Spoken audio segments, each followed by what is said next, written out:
So I'm always going to look at it because there's new ways of thinking, there's new technologies, there's new information that comes, and we want to be able to adjust and iterate on that.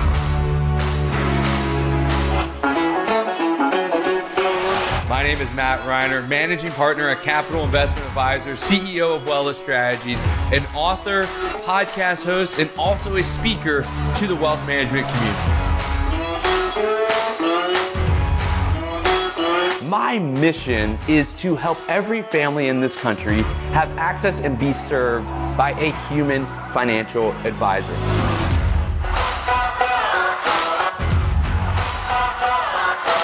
That we all have to live in the moment and not try to force progress too quickly. Let it happen and commit to a long-term strategy in your life, in your business, and in your investment portfolio.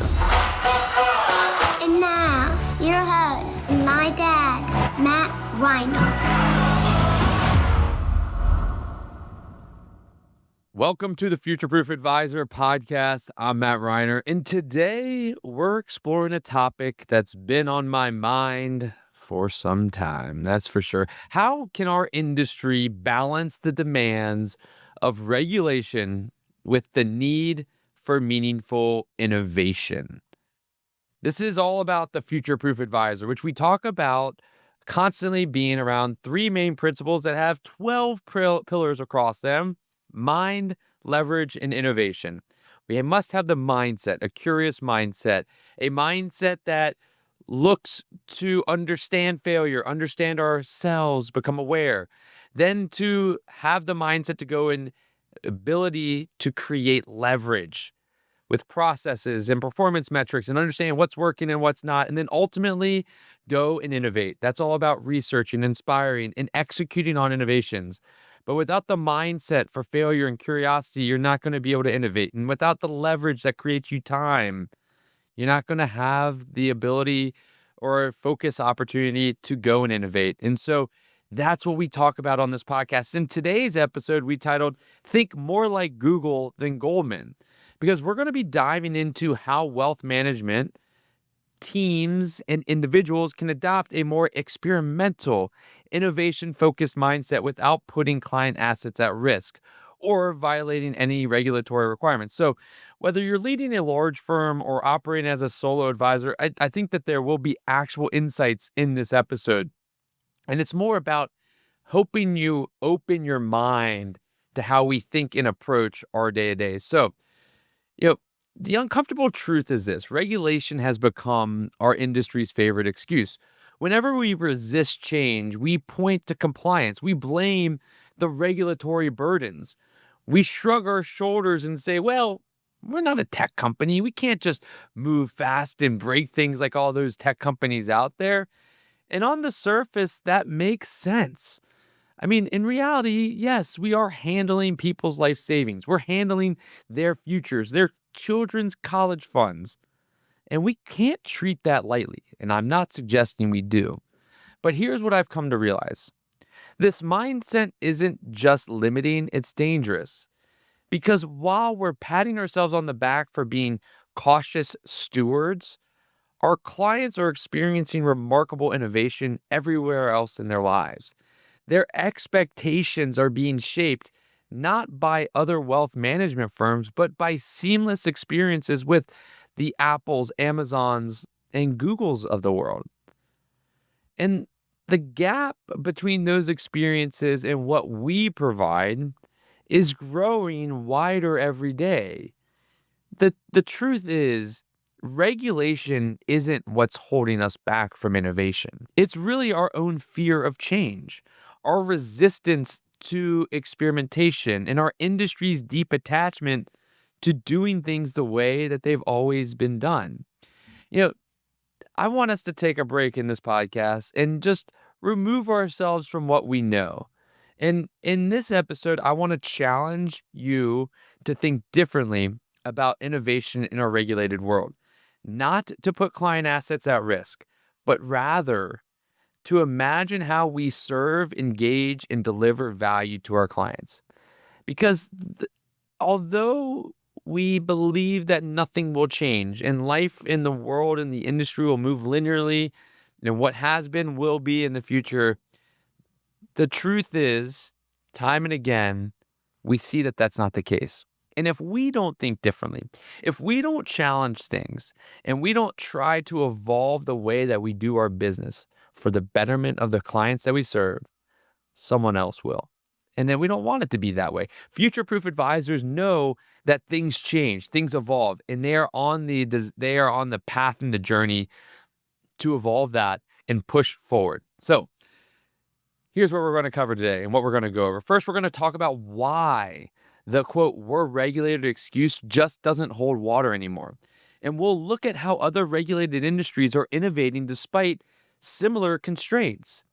And then second, we're going to explore what wealth management can specifically learn from Google's approach to innovation and how they build a culture of experimentation and why they embrace failure as part of the learning process, along with how they move from small tests to major innovations that you're experiencing and utilizing today.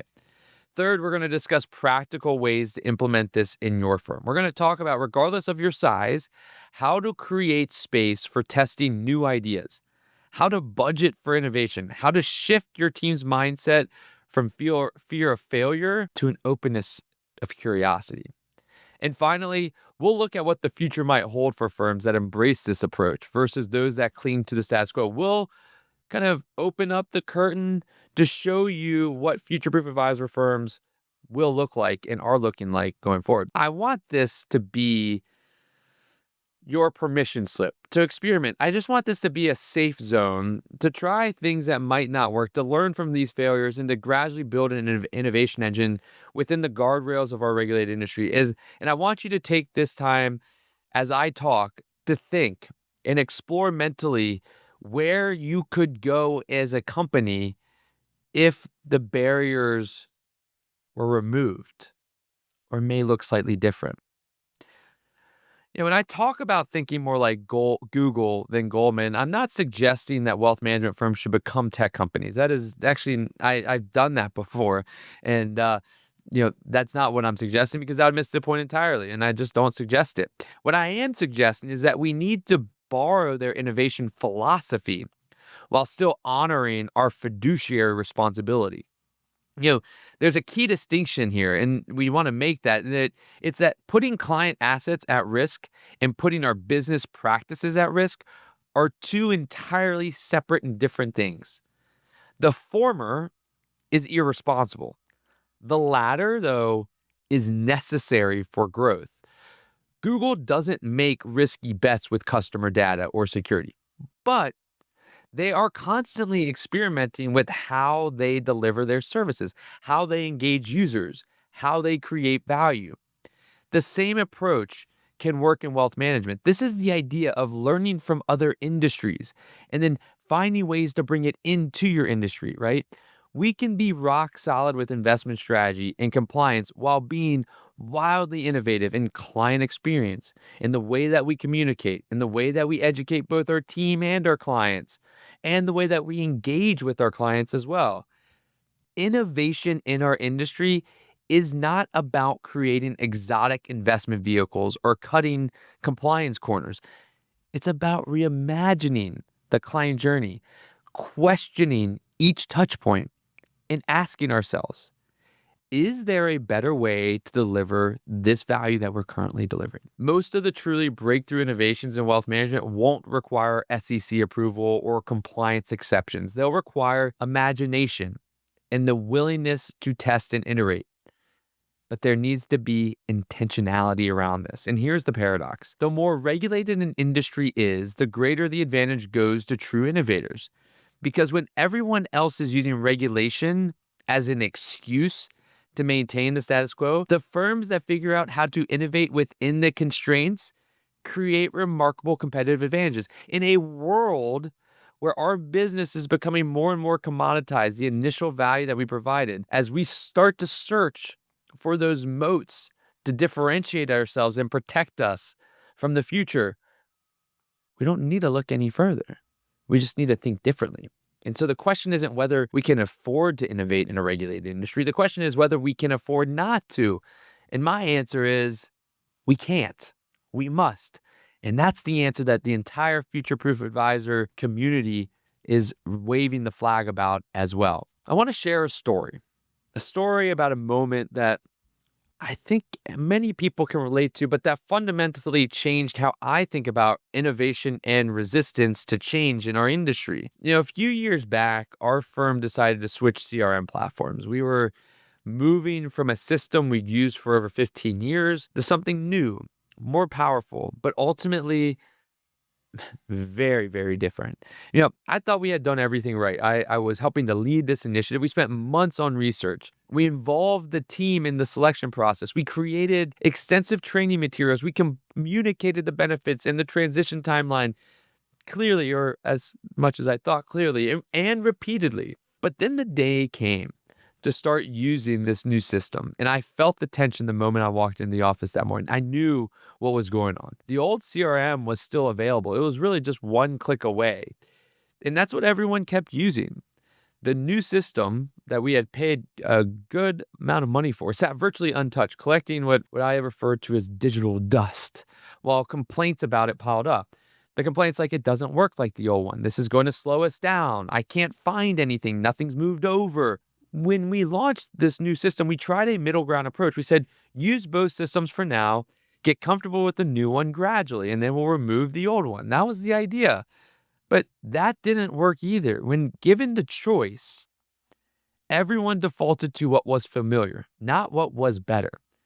And after weeks of this partial adoption, I finally made a decision that felt drastic at the time. We were going to cut off access to the old CRM. No more safety net, no more crutch. I put a date on the calendar 2 weeks out and announced the change as the day approached. My anxiety decided to grow. My anxiety was so high, right?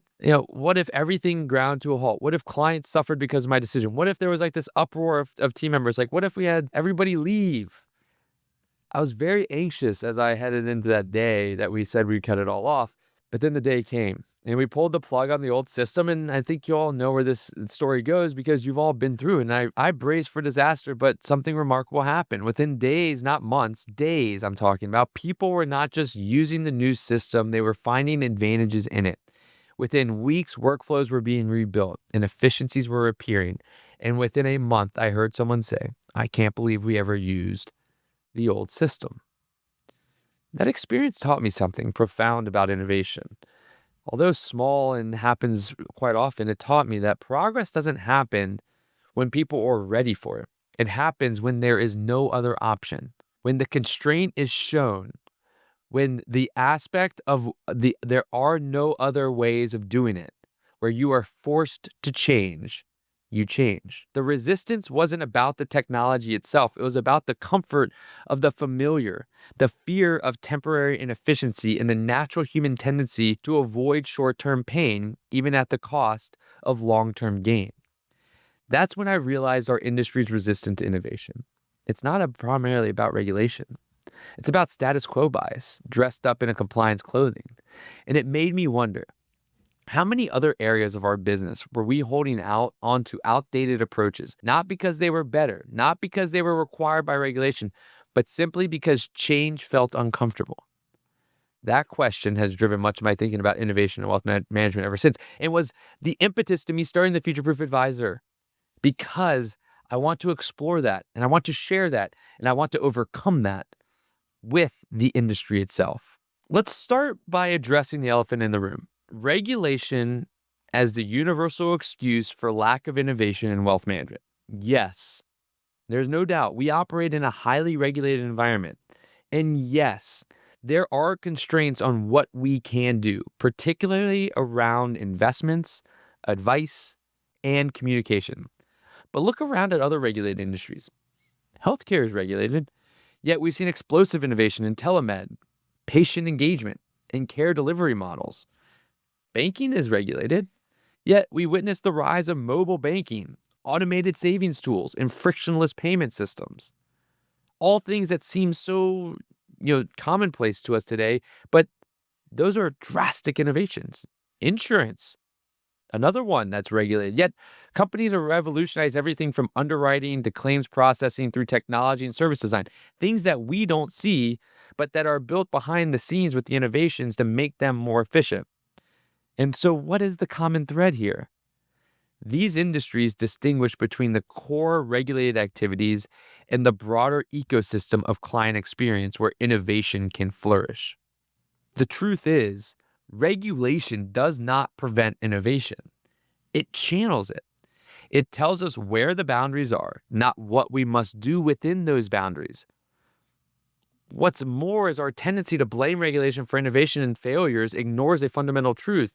Our clients' expectations aren't shaped by other wealth management firms. They're shaped by their experiences with Amazon, Apple, Netflix, and yes, Google. The boundaries provide us the guiding post. There's so much space inside there that we can play. When a client can order anything in the world with one click, stream any entertainment instantly, and have intelligent assistants anticipate their needs, yet still has to print, sign, scan, and email documents to their wealth manager, or they have to do something that has 15 different steps when all these other things now just have one, the disconnect is jarring. This gap between consumer technology experiences and wealth management experiences isn't about regulation, it's about imagination and will. The regulation crutch is so comfortable because it absolves us of the responsibility to change. It allows us to stay the same.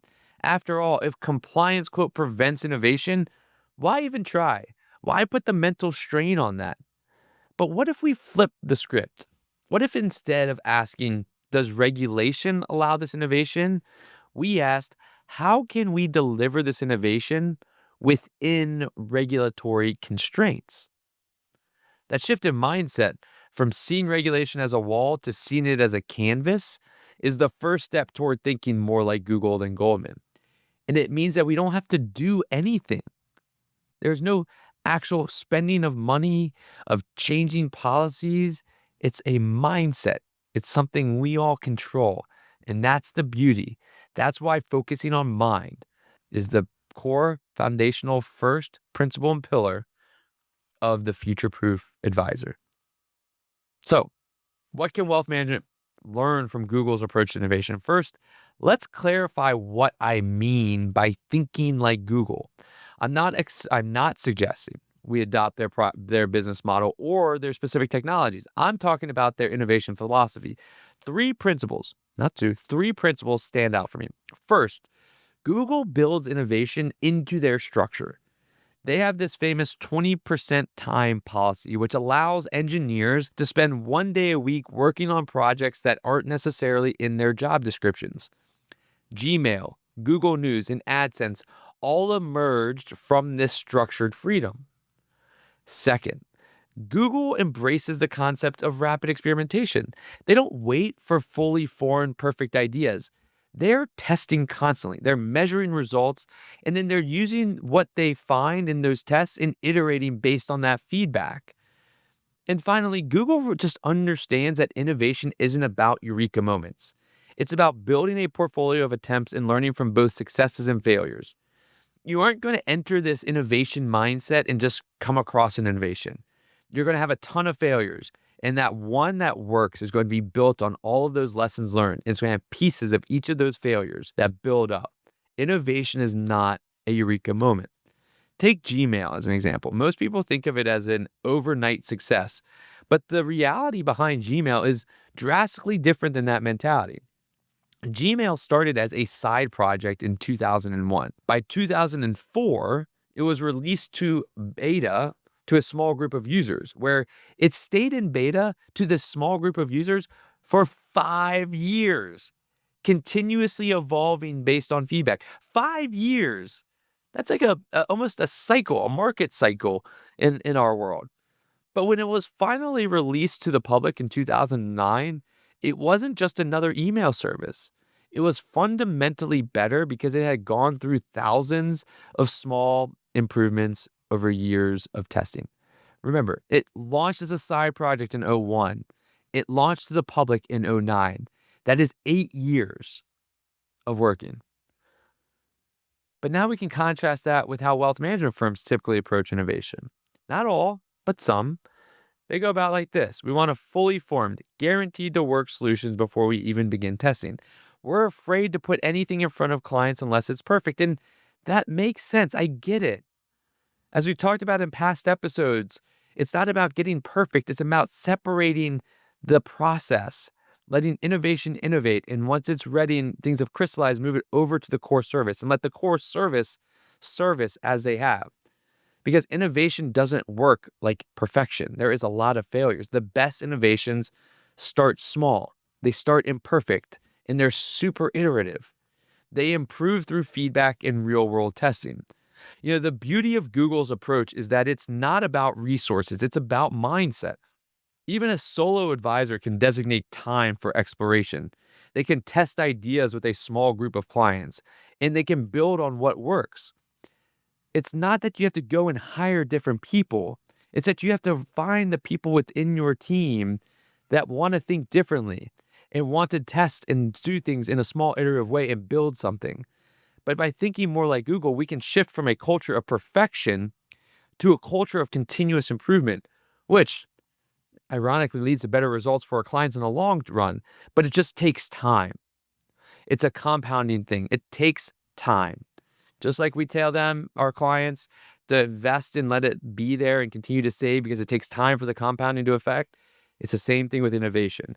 Great innovations are compounded over time. So how do we actually create this space for Google style innovation and wealth management firm? And, it sounds so easy, Matt. Yeah, of course. I just go and create the space and, it will happen. Right. But although it does sound easy, it is somewhat simple, but it's often overlooked. And here's the point. You have to make innovation someone's job. It can't be their third, fourth, or fifth hat, right? That's what happens in most firms. Innovation is everyone's responsibility and therefore no one's priority. It gets pushed aside by the urgent demands of all the daily operations, client meetings, investment management, compliance tasks. These all have clear owners and deadlines, and innovation rarely does. And whether you're a solo advisor or leading a 100-person firm, someone needs to own the innovation process. That doesn't mean they do all of the innovating, but they ensure innovation happens. They are organizing and managing and creating the environment for people to think differently and think more openly. For smaller firms, this might mean blocking specific time each week, even if it's just 2 or 3 hours that are dedicated to exploring new ideas. And for larger firms, it might mean designating an innovation lead or creating a small team with this specific mandate. But here's the key. This time and these resources need to be protected.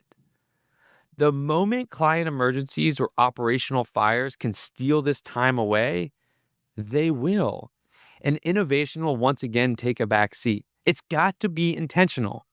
The second critical piece is creating budget lines for what I call learning investments. These aren't traditional ROI-driven expenditures. They're investments in the future capability of your firm. And this is really hard, especially for firms that have CFOs and really, or goal-oriented specific COOs, because most firms evaluate every dollar spent on an immediate ROI basis. If I spend X, I expect to get Y back within Z timeframe. And that works for operational expenses, but kills innovation before it starts. What I suggest and how I view this is set aside a percentage of your budget, even a small percentage, explicitly for experimentation and learning. So maybe it's 5% of your technology budget, or maybe it's 2% of your overall expenses. It doesn't matter.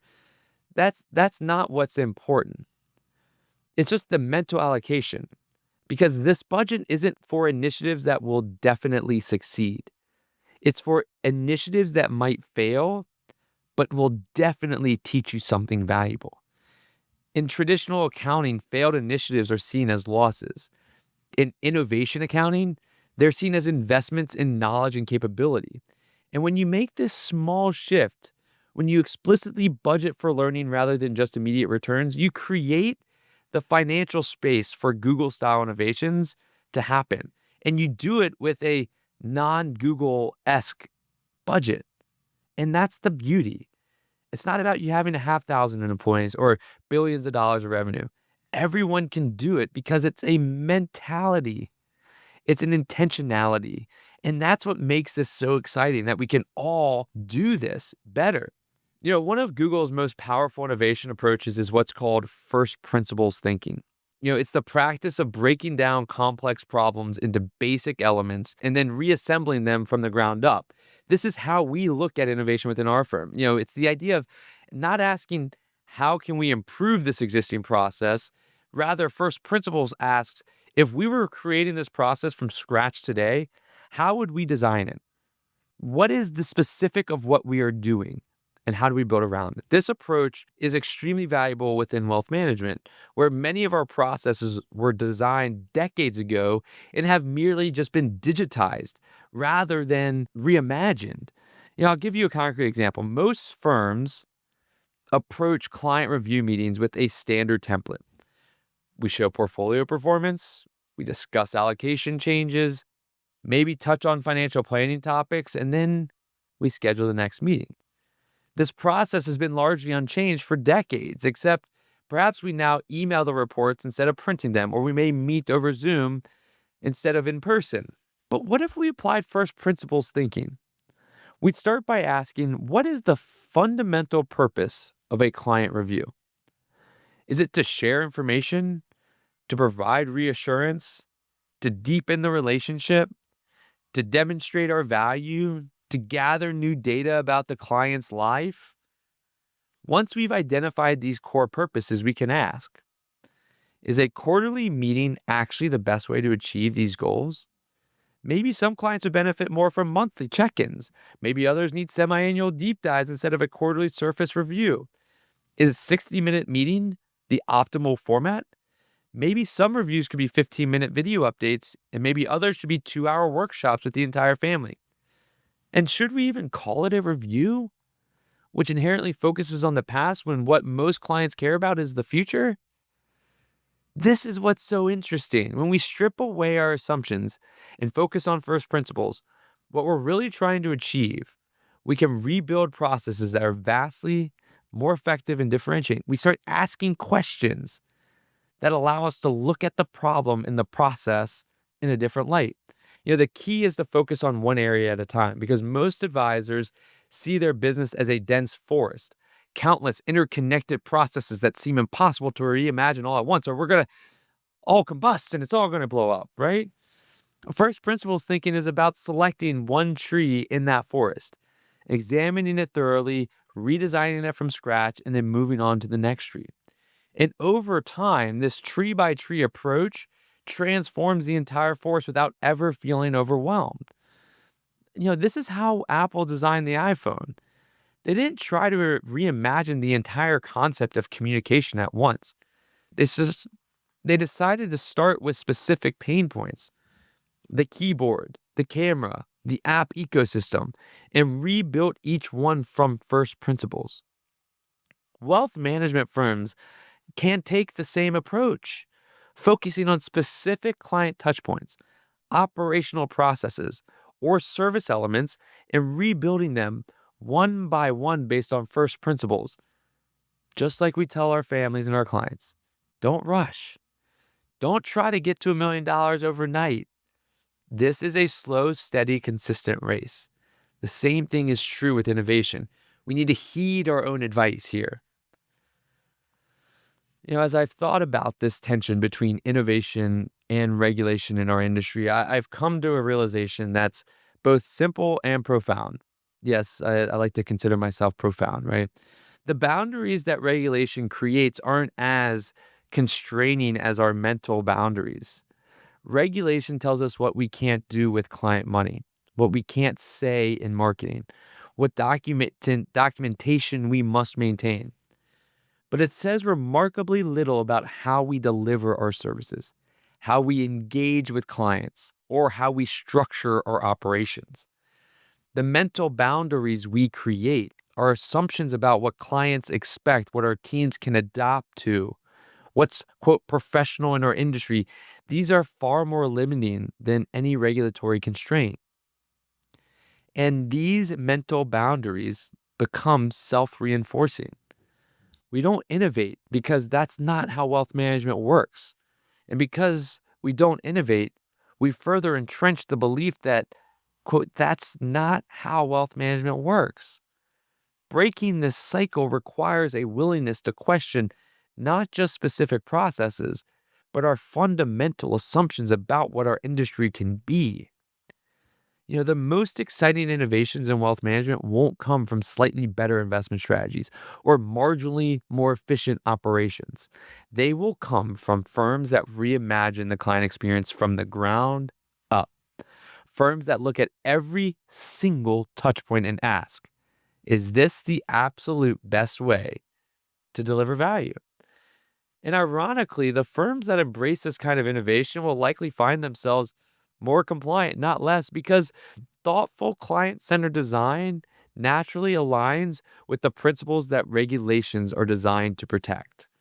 The wealth management firms that thrive in the next decade, the future-proof advisors of the next decade, won't be those with the best investment performance or lowest fees. Those things matter, but they won't differentiate. The future will be about firms that create experiences that feel intuitive, valuable, and delightful, just like the best consumer technologies that are around. There'll be firms that think more like Google than Goldman, not in their investment approach, but in their approach to continuous improvement and client experience. The ones that make the experience feel like a Ritz-Carlton, not a Marriott. It doesn't require massive technology budgets or Silicon Valley talent. It requires a shift in mindset from seeing innovation as a threat to regulation to seeing it as a path to better fulfilling regulatory intent. It requires creating space for experimentation, building a portfolio of small tests rather than betting on big solutions, and embracing the knowledge that comes from both success and failure.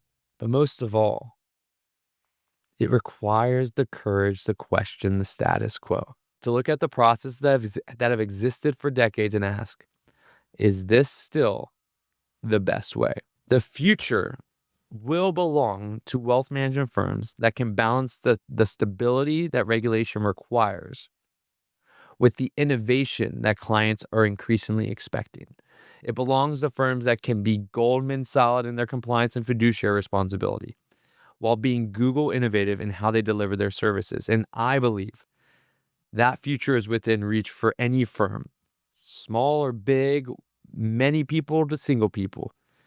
But it's for any firm willing to make this mindset shift, to think more like Google than Goldman. So, if you enjoyed today's episode, forward it to a friend, like the episode, leave a comment, and be sure to subscribe to our channel to be alerted of all of our new episodes each week. And before you leave, be sure to answer our one question poll, which is linked in the summary to today's pod. It's a simple question, super simple. How would you characterize your firm's approach to innovation? And with that, I say thank you. Thank you for spending some time with me today. I never take it for granted. It means the world to me. And all I ask is go out there and be part of the positive change that betters our industry. Stay well, be well, and keep on exploring.